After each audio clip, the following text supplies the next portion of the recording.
I wanted to make this video because I have been considering what my summer plans will be and what I would like my summer to look like. When I thought about like the two classic ways that I could go about planning summer, I felt like both had some issues, and so I have found a middle solution that I want to share with you guys. First of all, I thought about planning my summer like super hardcore and coming up with this huge summer bucket list and stuff, but I feel like, especially because I am trying to rest from the year of education that I've just had and the fact that I've been very busy juggling work and school, I feel like then kind of like almost gamifying, or not even gamifying, but like reintroducing hustle culture in a way through having these like targets that I need to meet throughout summer sounds horrible. I really don't want to do that. However, I feel like by not planning anything, I could easily, I was gonna say like become very lazy, but there's nothing wrong with being lazy in itself. I just personally feel like if I am not given a plan and I am not kind of given some sort of structure or routine, I feel really crap. And I feel like that's a very human thing. I think people really seem to strive, at least a lot of people that I've spoken to seem to really respond well to routines. And so I want to come up with a kind of like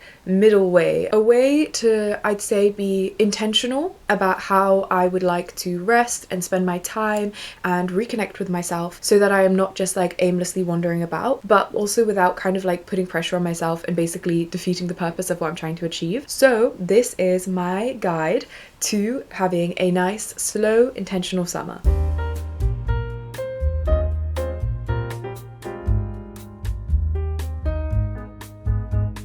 I've written down a few like loose goals that it would be nice to work towards, as well as some kind of like ground rules for the summer. The ground rules that I'm setting for myself are all things that are very achievable, and I feel like rather than being the goal in itself, they are going to be ways to facilitate me then being in the best state of mind to follow other goals, if that makes sense, in a way that's a bit more spontaneous and a bit more self-led. They're not going to be rules like make sure you read 50 books all summer, make sure that you visit, I don't know, 10 countries. Not like I can afford to do that, but like the rules aren't going to be within themselves what I want to complete in the summer. They are going to be ways to kind of allow myself to feel the best that I can possibly feel. I've split this video up into like, I guess, the targets or the rules that I am setting, and then I'm going to explain a bit why I'm choosing to do that, and also things that maybe you could change for yourself to make this suited for you. So feel free to watch and see if there's anything that might be helpful for you, and let me know if you have any kind of like ground rules or ideas for what you want to do this summer.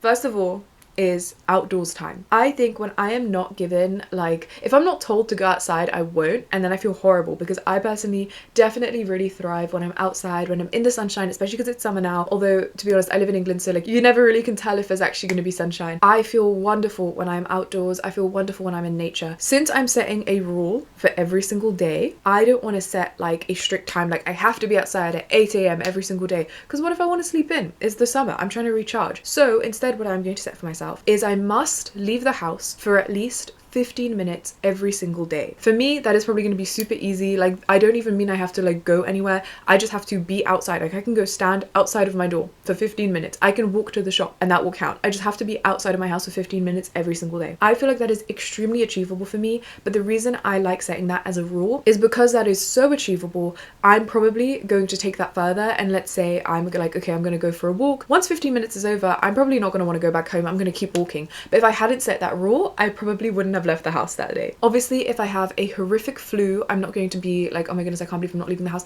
But even in that case, it might be nice to go like just sit outside and get some fresh air. So actually, yeah, I am going to stick to that rule. I have got another rule in regards to being outdoors, and that is that at least once a week, I want to go on some sort of day trip. I also would like to make it clear that I am really living this summer on a budget, so I'm not going to suggest like target visit a new country every week. By day trip, I do not mean like I have to pay to like, I don't know, get the train somewhere really far away. It's enough for me to just like pack a bag of food, of nuts, of berries, and go for a walk. It doesn't have to be expensive at all. Like, I don't have to go anywhere fancy or beautiful. I can also maybe plan to like get the train, or like this is actually something that I want to do, and I might write this down as well. I would like to go to at least one national, what is it even called, like National Trust site, but that is expensive. I am gonna like plan that in, but I'm not gonna do that every week, you know. I'm gonna maybe do that like once. The rest of the day trips are probably gonna be just like go for a picnic, go for a big hike. Again, within that, I have the freedom to pick what day a week I'm gonna do that. I can do that myself. I could wait for a day that my friends, because some of my friends work 9 to 5, so I can wait for days that they're free and do that with them. There's no rules for what that day trip has to be, but that way I have the kind of framework that like, okay, I have to go at least once a week and do something That is more than just like going on a teensy walk to the shops. Additionally, once a week isn't very often for me when I have a lot of time. I, like I've said so many times, really like being outdoors, and I feel like whilst I was doing my degree, again juggling my degree and also work, I did not really have as much time as I would have liked to be outside. I remember in times in my life where, for example, there was a short portion of my life where I was in between education, but I was working not that many hours, like I was working part-time. I was going out and about, I was going all around, I was doing crazy hikes, I was averaging like 30,000 steps or something. Like I was out of the house always. I recognize that that is like an ideal state for me to be in. So once a week is actually very little for me. If that is a bit too much for you, you can instead do like, I don't know, a day trip every other week, or the 15-minute outside thing minimum every week. And again, use that as just the like, if you want to then stay out for longer, you can, but because you have that kind of target, you are forced to at least be outside a little bit. The next thing that I want to talk about is journaling, and I have got 3 kind of framework, ideas, rules, 3 kind of targets that I want to meet in regards to journaling. So the first one is the kind of journaling that I talk about the most on here. I have this scrappy little Midori MD notebook, my favorite notebooks for journaling, by the way, and I really like journaling in a really ugly way, and I will go into this because I have like another target to do with that. But anyways, how I journal is I just use this paper to not really, like, I don't like keeping a log. I know some people like to record what they've been up to remember everything that they've done. I don't like that. I find that really stressful, and I also find that I don't see that as helpful. I really like to try live in the moment and be present, and I find that like obsessing too much over solidifying and like making what has happened be concrete, I feel like I'm over deeping it and it's really not that serious. But for me, I find it to be kind of a waste of time with the way that I like to approach life, especially because I never read back my diaries. Like I totally understand why people would want to keep a record of what they've been up to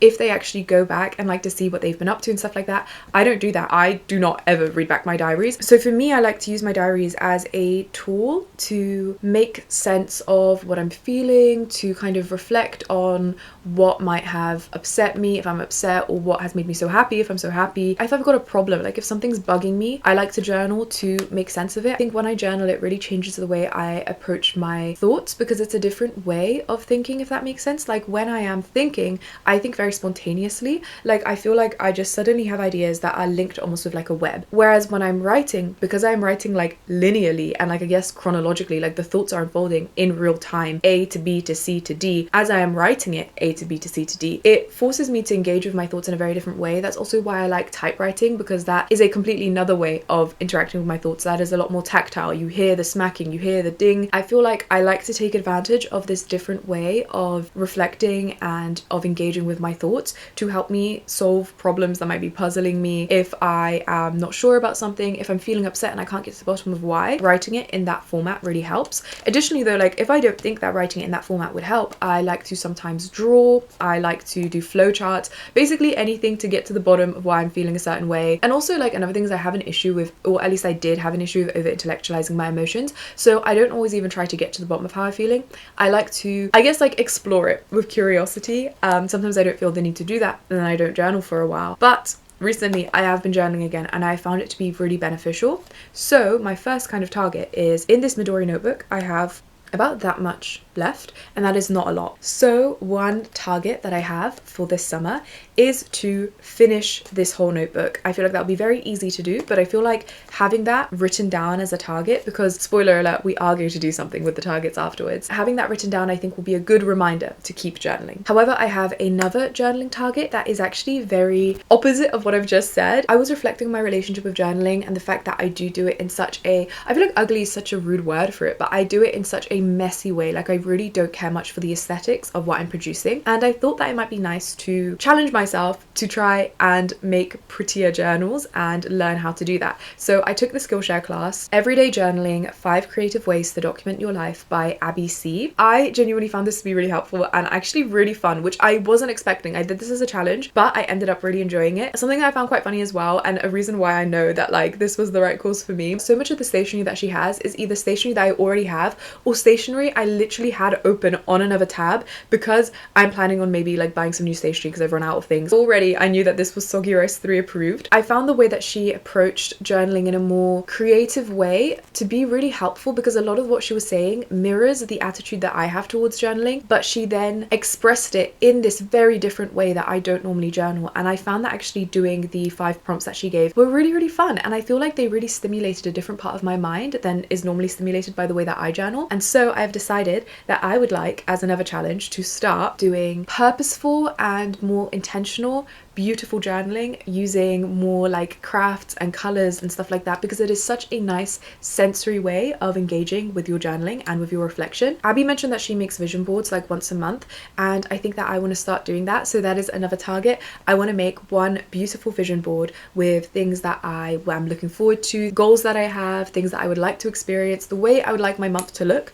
I want to do that at the start of every month. I'll let you guys know how it goes, but I'm already feeling very positive about it because I responded so well to all the prompts in the class. In general though, Skillshare is the best place to learn a creative skill or pick up a new hobby. They have so many classes and they teach such a wide range of skills, so I'm sure there is something on there for everyone. I also really like that the classes are on demand, so like I was saying about having a restful, slow summer, you can really do it at your own pace. And so with all that in mind, I'm really happy to announce that the first 500 people to use the link in my description or scan the QR code will receive a 1-month free trial of Skillshare. Thank you so much Skillshare for sponsoring this video, and to Abby C for finally unlocking the ability to do more pretty, beautiful and intentional journaling. My last target in regards to journaling is to keep a media diary. Although like I'm not gonna have like a whole new notebook for this, I'm already kind of keeping one. I just want to take it a bit more seriously. This is my gorgeous daily planner. It is the Jibin Techo. There was like a bunch of space at the front to keep track of lists, so I'm already doing a shabby little list of all the books I've read this year, which are not that many by the way, and movies I've watched, which are also very little. I really want to watch more movies. That is something that I'm trying to do, but I just find it really intimidating, I think, because I'm not really a movie person. It's such a long amount of time to commit yourself to, so I always feel like I get in my head like, oh, tonight I'm gonna watch a movie, tonight I'm gonna watch a movie, and then when it comes to it I feel really overwhelmed and I'm like, oh my goodness, no, I can't. But if I spontaneously I'm like, oh, let's put a movie on, I'm always fine. So I think I just need to chill out a bit. Like it's really not that deep, I'm just watching a movie. My rules for my media diary are, because again, like I think calling it a media diary is a bit misleading because it's not like I'm doing it in a new notebook or anything. All I want to do is minimum stick to what I'm already doing, which is that I must at least write the name of the book or film or whatever it is that I engaged with, the day that I watched it or read it or whatever, and also my rating. The reason that that is the only thing I have to do is because in order to even rate it, I feel like I really have to reflect on what I consumed and my emotional response to it and my thoughts about it. So by just having to rate it, I feel like I already am forced to kind of reflect on what has just happened. And then if I want to write more about it, that is what this is for. Anything that I want to express tends to go in here. So I've already kind of got that system going, but basically I wanted to write it down as something that is a target for the summer to make sure I stick to, because I find it so helpful. Because I feel like if I just watch things and I don't really then have to rate it at least, I allow it to kind of like slip past me, which is also fine. That's another way of engaging with things. But for me, I really like how I feel once I'm forced to rate something, especially if it's difficult to rate. That means that there's probably quite a lot to kind of consider. My next kind of framework thing I want to do to allow myself to then have a very intentional slow summer is that I would like to set some targets around meditation. I find meditation to be so helpful, and I know a lot of people talk about it. I feel like it is something that kind of has a bit of a bad rep, in my opinion, or not a bad rep, like it's got a good rep, but I feel like people are intimidated by the idea of meditation when it is actually very easy, it's very simple. Or that's a lie actually, it can be hard, especially if I've not done it in a while. I find I get like itchy, I really struggle like sitting still. But once I get into the habit of it, or once I've done it for long enough in one session, I genuinely enter this like world of bliss. I do also think that there are some misconceptions about what meditation is. I think some people think it means to like just kind of sit and imagine, and although there's definitely like elements of visualization that you can use, I guess it doesn't really matter what you call it. Like anything that feels good for you is good for you. But for me, I think the kind of meditation I benefit from most, it is a very kind of like come back within yourself and focus your attention on your bodily experience. Bring the mind and the body together. For me, I use guided meditation, but I think I've been doing it for long enough now that I do find it very beneficial and like fairly easy to meditate without guided meditation. I just like guided meditation. I really focus on, for example, if I'm sat, like I start with kind of resetting the body. So as I'm breathing in, I allow my shoulders to drop. I really like try and focus on every muscle and make sure that like everything is entirely relaxed. I like to focus on what my body is feeling. So if I'm walking, I really like feeling the pressure of like the ground pushing back up on my foot pressing down, and focusing on the rhythm of like left, right as I'm walking. Although that was right, left. I get my lefts and my rights confused. Then once I feel really in my body and really like, okay, I am back here, that sometimes just feels amazing on its own. But then sometimes I like to bring my attention outward, focus on sounds, sometimes try focus on what I'm looking at, but kind of taking it all in without thinking about it too much. It's really primal in a way, like really just accepting the sensory information that I'm getting for what it is, not making any judgments on what I'm seeing or what I'm hearing, just allowing myself to take that sensory experience in. Anyways, that is all, like, I guess not super helpful. That's just explaining how I meditate, but like I don't really explain what I'm doing. So that's why I really recommend guided meditation. I have spoken about this app so many times, and if they would like to sponsor me, I would be the happiest chicken in the world, because I have got so many people on this app. I use the Balance app. I really like them because I like the approach to meditation that they take. I feel like it really aligns with me. I also really like their voices, so I find it really, really great to use their guided meditation. I also like them because they do have singles, they call it, where basically you just like listen and you meditate, and like that's all you do. Like for example, if I'm really struggling to focus, I just do like a focus single. I think they have like one called ADHD, and it kind of helps me to like rebalance, sharpen my mind. Okay, I'm done, off I go. But they also have plans where they actually like teach you skills long term that you then can take with you. They are £60 a year about, which is obviously steep, but every time I've checked, I always have to give this disclaimer because I think it would be so crap if I said this and it turned out they don't do this anymore. But from the years that I've been using them, every single time I've looked, they offer a 1-year free trial, no strings attached. So in that year, you can obviously learn to meditate in a way that you're then comfortable doing by yourself, and then you can just like not join a subscription, if that makes sense. So basically you can use them for free. I really, really like that guided meditation. There's also loads of guided meditation on YouTube. I've gone off a bit of a rant because I really want to make clear how I personally think meditation will be so important for me having a very intentional, slow reset summer that I also feel like I will learn a lot from and take a lot from, because meditation allows me to be so within my body and also to like respond without reacting, and like all of these like kind of buzzwords that you see online. Like I really feel like TikTok is on some like Buddhist stuff at the moment. I really feel like low-key like it needs to be a Buddhist summer, because everything I see online about like regulating the nervous system, responding without reacting, recognizing that like people's reactions to you are just like, I don't know, symptomatic of how they view themselves, and like all this kind of stuff I feel like is so rooted in meditation. Like if you guys want like the cool girl hack of the summer is to meditate. That's why I had like such a big context of what I get out of meditation, because I feel like it is invaluable when it comes to what I want to get out of this summer. So my targets about meditation, I feel like this is probably the most stringent target that I'm gonna have, because it actually is a thing that I need to do every single day and like log. This one I was actually like unsure if maybe this is too strict, but I know the benefit I will get from this, so I'm choosing to give myself one very strict rule, and that is that I want to have at least a 1-month meditation streak, specifically on the Balance app. That I feel will be a little bit difficult, because that obviously is like every single day for 30 days or 31 days or whatever. I think I'll say 30 days, especially because I like to be spontaneous, and you know, all my other rules have been things that are very flexible. This is not flexible, but I know how important, like I feel like if we're talking about like the framework of having a like chillax, but like an intentional chillax summer, meditation is like the skeleton of that. Like meditation is so important to me, so I think that that is one target that I'm gonna have. I also have things to do with like living in a way that is meditative, but not necessarily like sit down meditation. One of those is something that I've been doing on TikTok recently, and I actually have another video planned where I'm going to kind of go more into this. I've been doing something called a sensory platter on TikTok, and I've been really, really liking it, and I've actually just like, it is something that I do. It's where I basically have a day where I really stop, pause, and I focus on creating a really nice sensory environment for myself. I really focus on what I want to taste. I pick out a tea with the intention of like, okay, I really want to taste something nice. What am I going to see? Usually I'm journaling or I'm reading a book, and so I want my fairy lights on. I want to look at the pages. What else do I want to look at? Oh, maybe the candle, and I also want to smell the candle. Candles can be expensive. I bring in flowers that like, recently my boyfriend found some jasmine and he brought me some jasmine, and I just have it on my desk, and my desk smells like jasmine. What a blessing. That's something that like I think I'm in the habit of doing in general, because I've been really trying to be meditative in general. But I feel like at least once a week I want to have actually like sensory platter time, where I need to sit down and actually consider what I'm going to be putting on my sensory platter. I think for me this will be easy to log because I feel like I don't want to have too many things like I have to do this once a week, I have to do this once a week. Too many rules is going to get confusing. But because this is linked with my job, aka like I do this on TikTok, I feel like that'll be a bit easier. At least once a week I want to post a sensory platter video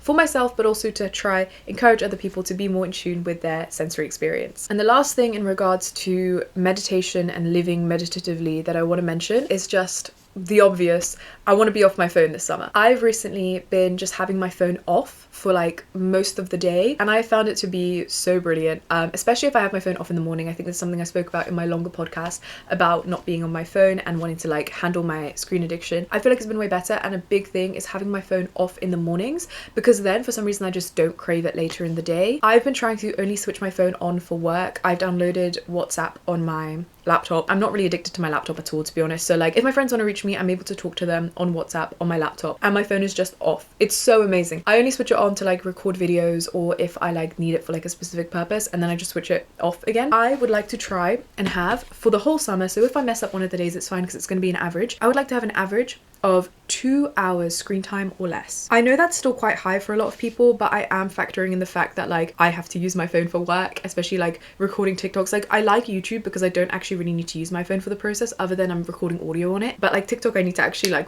edit on my phone, use my phone, record my phone. So that's why mine might be a bit higher. Equally mine, that might also sound quite low for other people, so please tailor it to whatever you feel like is realistic for you. And last of all, I want to talk about books, but at first what I wrote down for the plan of this video was that I wanted to talk about my TBR list, but I feel like that's kind of going against the point. I might not want to read these books. I might find that actually I don't feel like it would be particularly helpful to read a certain book, and then I don't want to read it, and I kind of feel like I don't want to set myself to any certain specific like must do. And I guess that is kind of like my target for summer, and like my attitude towards books that I just want to talk about a bit more generally, which is that I don't want to set myself I have to read 10 books this summer, because I think that's something I did in the past, and when I was prioritizing reading, then that was great because I was reading. This summer I am prioritizing being intentional with kind of reconnecting with myself, and I might find that that isn't helpful and that isn't what I'm craving, and so I might not want to do it. In general though, wait, let me just show you like the stack. These are the things that I want to read in June. I feel like books will be a great part of my kind of like sensory palette. I love reading, I'm sure I will read quite a lot, but I don't want to hold myself to any expectations in regards to reading. I am craving quite a lot of philosophy, as I'm sure you can see. I've got philosophy in there, I've got political philosophy, I've got some Buddhism in there. Like I said, it's going to be a Buddhist summer. I have also got The Post Office Girl, which I'm currently reading and I'm really enjoying, and I also have Dostoevsky's, what is it even called again? Notes from the Underground, which is apparently quite dark and messed up. I'm really craving to like experience and learn, but I also find like fiction books are great to learn from. I have got all that philosophy obviously because I want to learn, but I also think learning from emotional experiences or from lives of people, fictional lives of people that are so far away from my own, I feel like a lot of people discredit. I was actually speaking to a friend about this recently who reads a lot of fantasy, that she feels like a lot of people discredit the legitimacy of that literature as like important, but actually like the emotional experiences of people are so important, and not even the emotional experiences, just like I feel like reading most things. I also really quickly, because I feel some people take that too far and are like everything is equally valuable. That's not true either. Like I feel like again there is a middle way, there is like a in between, I think, that is quite helpful, which is that like yeah, there are certain things like, for example, classics are books that have been vetted through like, I don't know, the trials of time. I don't even know what like the rules are for things to be considered classics, but I guess through like a lot of popular literary opinion have been regarded as very important books, or like, I don't know, very particularly well written books. But that doesn't mean that other books aren't also helpful, and also that some genres are better than others. I feel like I especially need to say this because I read quite a lot of philosophy, and I feel like a lot of people who read philosophy, and not that many, the philosophy community online is actually like really lovely, but there are a few stragglers here and there. I've noticed them in my comments as well, who I feel like really feel that they are reading something that is way more valuable because it's philosophy, and I feel like that's really interesting because for me I have found that I've learned so much, and I've also had a lot of like philosophical-esque thoughts and like, I don't know, I guess like deep introspective reflective moments after reading works of fiction that isn't actually supposed, because some fiction is like used to explore philosophy. Basically, I'm going on a tangent. I want to learn this summer, but I am not limiting myself to have to only study non-fiction. Anyways, Anyways, finally, let's go through the final bucket list that I've written down. I think rather than making it a bucket list, because that is a little bit of pressure to have to tick everything off, let's make a bingo, because then you don't even have to tick everything off. How many things are there? 1, 2, 3, 4, 5, 6, 7, 8, 9 things. I also want to add a random one that you guys absolutely do not have to add, but I'm going to make a 4x4 grid. I'll add a few random things, and if I don't have enough space, then I'll also just add like, I don't know, a free square. To make it fun, don't follow exactly the structure that I'm like writing things in. Do your own, and that way some people get bingo, some people won't. It'll be a bit messy. Ta-da! This is not like a traditional bingo because it's not 5x5, and also we don't even have 12 things to put in. But starting off, 15 minutes outside every day minimum. Again, change that if you feel like 15 minutes outside every day is too much. You can put 5. You can do 15 minutes once a week. The next thing is a day trip once a week. Then is, I've put, and you can change this, is to visit a national trust site. I think that's what they're called. I don't actually even know that. Then we have to do a vision board monthly, which I think I'll do in this notebook, which is different to my messier notebook. In regards to my messier notebook though, the next thing I have got is to finish my Midori journal. You can obviously put something else. Maybe you can write at least 30 pages in your journal at least a sentence every single day. That might be good actually. Maybe I should have done that, but too late now. It's written in the bingo, so it is cemented for life. I'm also going to write media journal. I spelled media wrong. What the hell? Media journal rating minimum. And I'm not going to put a minimum amount of things I must read or watch because I feel like that will overwhelm me. But if you won't be overwhelmed because you have a normal relationship with movies and with, I don't know, pressure of having to meet deadlines, then maybe you can do a minimum amount of movies. The next thing is 30-day meditation streak. I really recommend meditation so much, guys. Next, I have once a week sensory platter video, which you guys can also do actually. That would be so great. I love my sensory platter videos. They are flopping because they're really, I feel like, not good for the TikTok platform, but I love doing them. So if you guys want to do a sensory platter video, please tag me. I'd love to see you guys' sensory platters. I genuinely, like, it is such a crap little series. I made 2 videos for it so far and they did not perform well, but I don't even care. It's my baby. I love sensory platters so much. So please show me your sensory platters. 2 hours maximum average screen time. This is really random, but I want to climb Snowdon. You guys don't have to do that, don't worry. But I really want to climb Snowdon again, so I'm gonna write that down. I've put all my things in random boxes. I feel like I need to at least come up with one more thing to put here because that would be madness if this is a free. I'm gonna fill in the rest of my little bucket list, not bucket list, my little bingo once I've had some time to think. I'm excited to get back to you guys at the end of summer and let you guys know how the bingo's going. I love bingos because they're so low pressure in a way because they're kind of up to fate. Like, I don't have to complete everything, but I can't remember what order I've put things in. I don't know if I've completed the bingo or not, and I can up my chances by doing everything that I've said I'm gonna do,